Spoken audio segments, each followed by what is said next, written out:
Jack with Quadrilogy. I'm going to show you my studio setup as of January 2016, at least the early part of January. Still building pretty aggressively. The notes you're hearing in the background, we're start off over here on the left. We got the Theramini by Moog. Really nice wavetable synthesizer with a classical theremin antenna. You can hear, listen, hear that?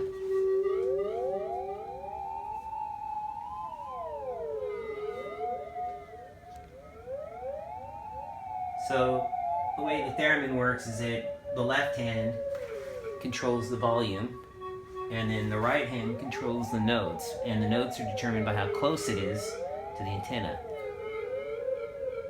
We got a little bit of delay on that and a little wavetable synth in there. So this is a digital theramini, or digital theremin. Next we have my keyboard controller.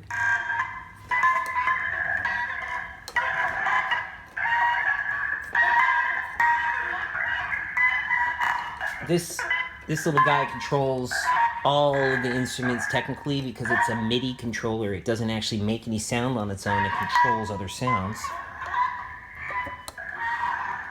You can see it's digital. It just connects right to the computer. But it also has some DAW and transport controls in it. Next, we have the Ableton Launchpad made by Novation. This allows me to queue up simple samples like just a push of a button. I can turn that sample on and off. I can turn on other samples and other clips if I want to, and turn those off. I can get up to 8 rows here, which are 8 different tracks, up to 16 across tracks. And these tracks can be either audio loops that are cut up and sliced into my program, Ableton, or they can be MIDI tracks that are either entered in through the Alesis or through other devices, and we'll go around. Next is the software. Had to make a major choice here between Apple's Logic and Fruity Loops and Reason and a bunch of them. And in the end, I went with Ableton Live because I really want to do this queuing and sampling that you're seeing with the Launchpad.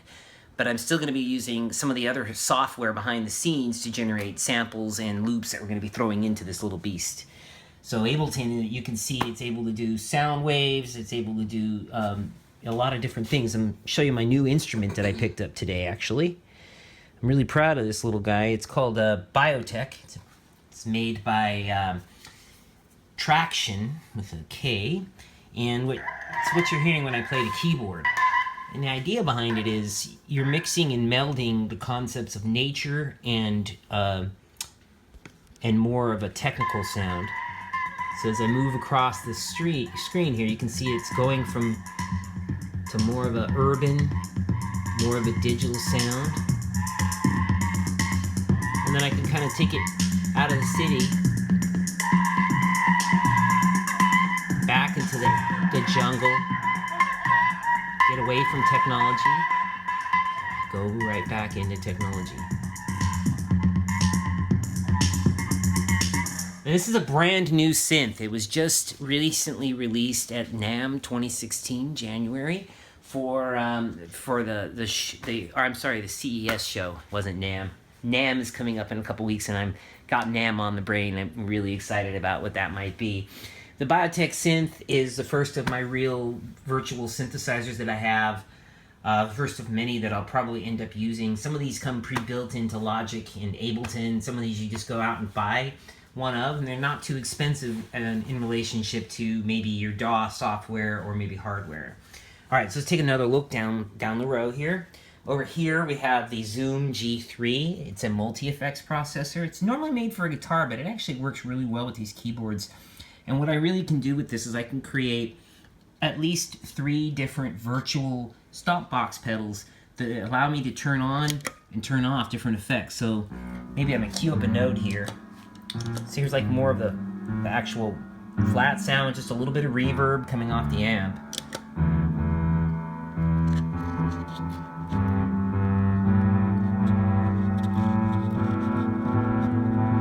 You can hear that filling up. So I can turn up to 3 different effects in here, and the net effect of that is not only can I do each of the effects, but I can really combine them in unusual ways and get to some really interesting sounds like a shimmer reverbs, some of those kind of things. This won't be the last effects processor I get. I'll probably get something like either the Time Wave or the Strymon Timeline series and maybe Big Sky Reverb, but for now this will kind of carry me over. Next we have you heard me kind of doing this noise loop a little bit earlier. This unlimited chamber of feedback. That's a Korg Delay Monotron right here, which is a single oscillator synth. You can see the oscillator's rate, the intensity of it. Then you've got a cutoff filter, nice little VCF filter right here, and then over here you have the delay controls. This is one of 3 Monotron synths. These are about $50, really easy. But don't be mistaken, they're not just a toy. They really are an analog synth, and they really put out a really great sound. Probably end up getting the other 2 at some point. Next, we take a look at the Korg Volca series, which are these 3 boxes that are kind of similar shaped here. You have the bass, you have the keyboard, and you have the sampler. And you can play these in conjunction, so you can actually get a loop going right there. You can just pull this reverb out of that.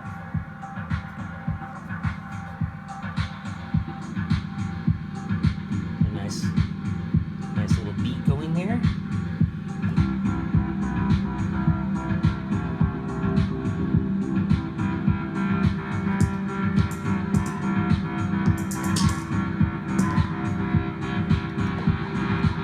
Play these guys together and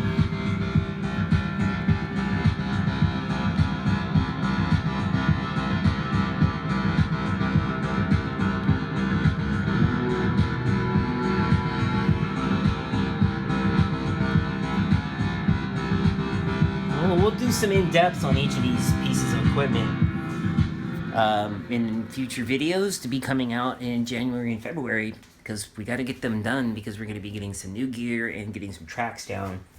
Some pretty exciting stuff. Let me show you a couple more things here. We got an iPad 2. It's kind of cheap. I have these. It's given to me at work. I didn't even buy it. I have another one laying around here somewhere. But even though it's kind of old and a little obsolete, it can still run the software pretty good. So what I have right here is a brand new program called Samplr. You can see, well, maybe you can't hear too well on there. I don't know if it's picking it up too much. Let's see, let's try turning that up a little bit. There we go. You can basically take a sample, back it up, rewind it, enlargen it, etc., and just kind of control that in real time. It's a really cool program. I got a few others in here, like the iElectribe, a couple other Korg synths, the Native Instruments Machine, Rebirth is on here. Paul, you like Propellerhead stuff.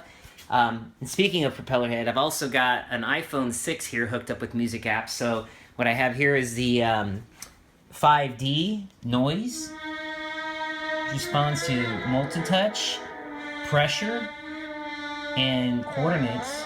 As we go through some of these presets, you can see kind of things that are available here. Both these instruments, the iPad and the iPhone, are MIDI controllable.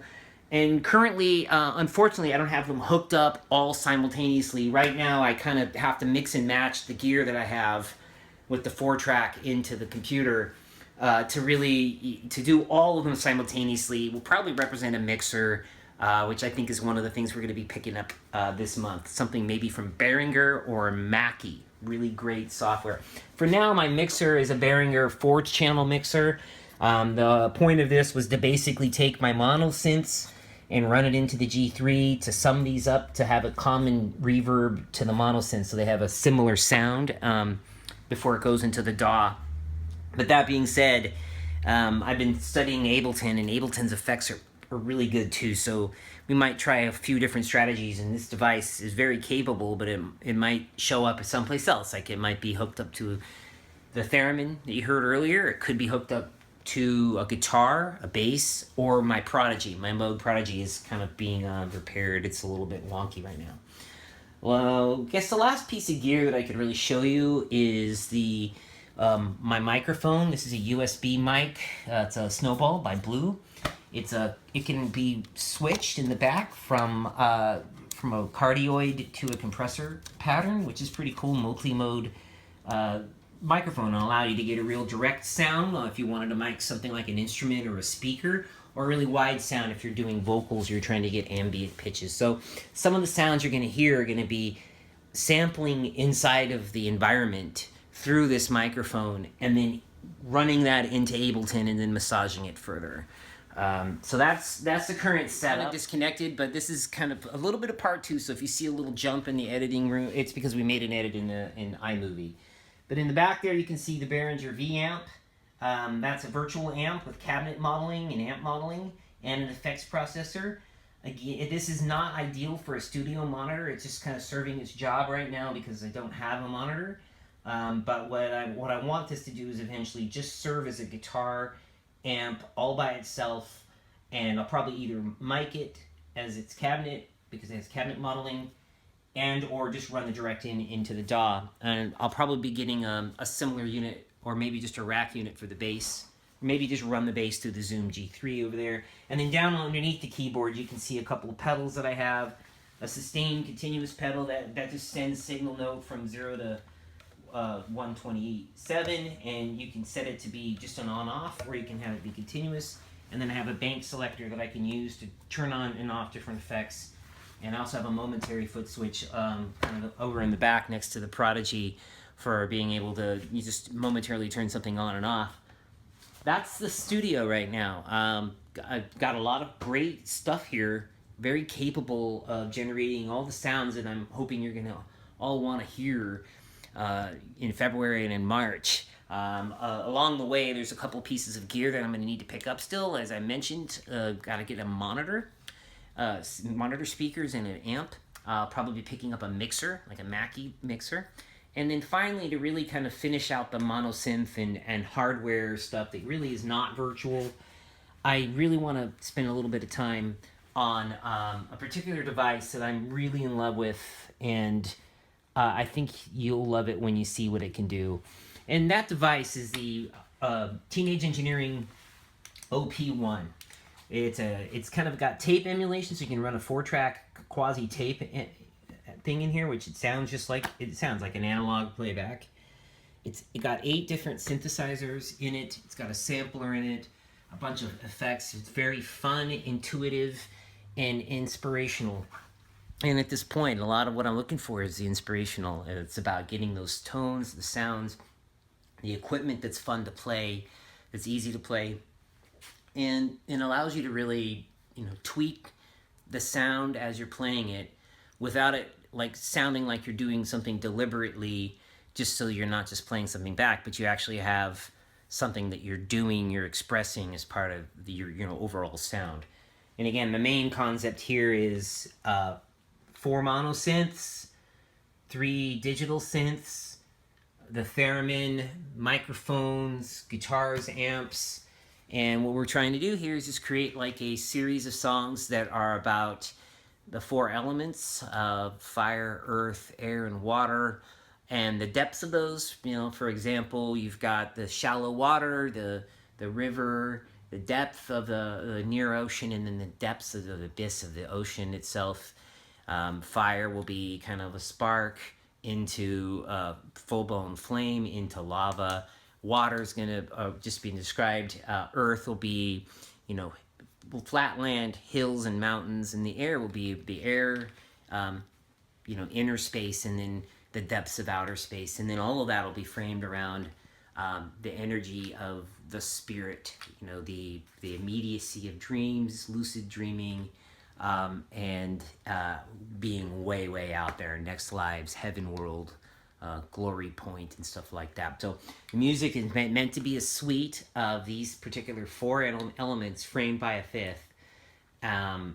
And each one of those should be accompanying video. Probably get a how-to or a behind-the-scenes clip, and then you're going to get an actual track clip. There's the music with really cool visuals that we'll be putting together in iMovie. We pushing these up to the YouTube channel, pushing these up to the Facebook group, and probably also Twitter, Bandcamp, and some SoundCloud stuff. So be on the lookout for all of that. I'll be hitting my my friends up on all the different social media channels to come and take a listen to what I've got. No harm, no foul if it ain't your cup of tea. You know, if you don't like it, tell me. Let me know. I really thrive on that feedback. I have a pretty thick skin, and if I don't, then, you know, I'll go cry in a corner, and then I'll come back and try something new. You know, I just really hope that I can get something that sounds unique, and I really hope that you guys like it. Just give us a feedback, and if you liked any of the how-to in here, or you'd like to hear more, make sure you click the like button on the YouTube video, and make sure you're subscribed to both the YouTube channel and the Facebook group at the very least. So on behalf of the Quadrilogy, it's a brand new name, which is the kind of virtual bloggy anthem album that I'll be putting together in 2016. We'll see you next time, and hopefully by then my presentation skills and my music playing skills will be a little bit better, and we'll have some more tracks in here for you to listen to. Thank you. Good night. All right, guys. Have a great evening. Here, I'll turn it this way. Yeah, actually that name came to him in a dream, so that's kind of cool. I think things come from the astral plane a lot when we're talking about art or creation. So the more people can put their energy out into the world and share who they are, I think the more that it'll change something good in the universe. All right. I'm going to leave you with this cool song I was playing.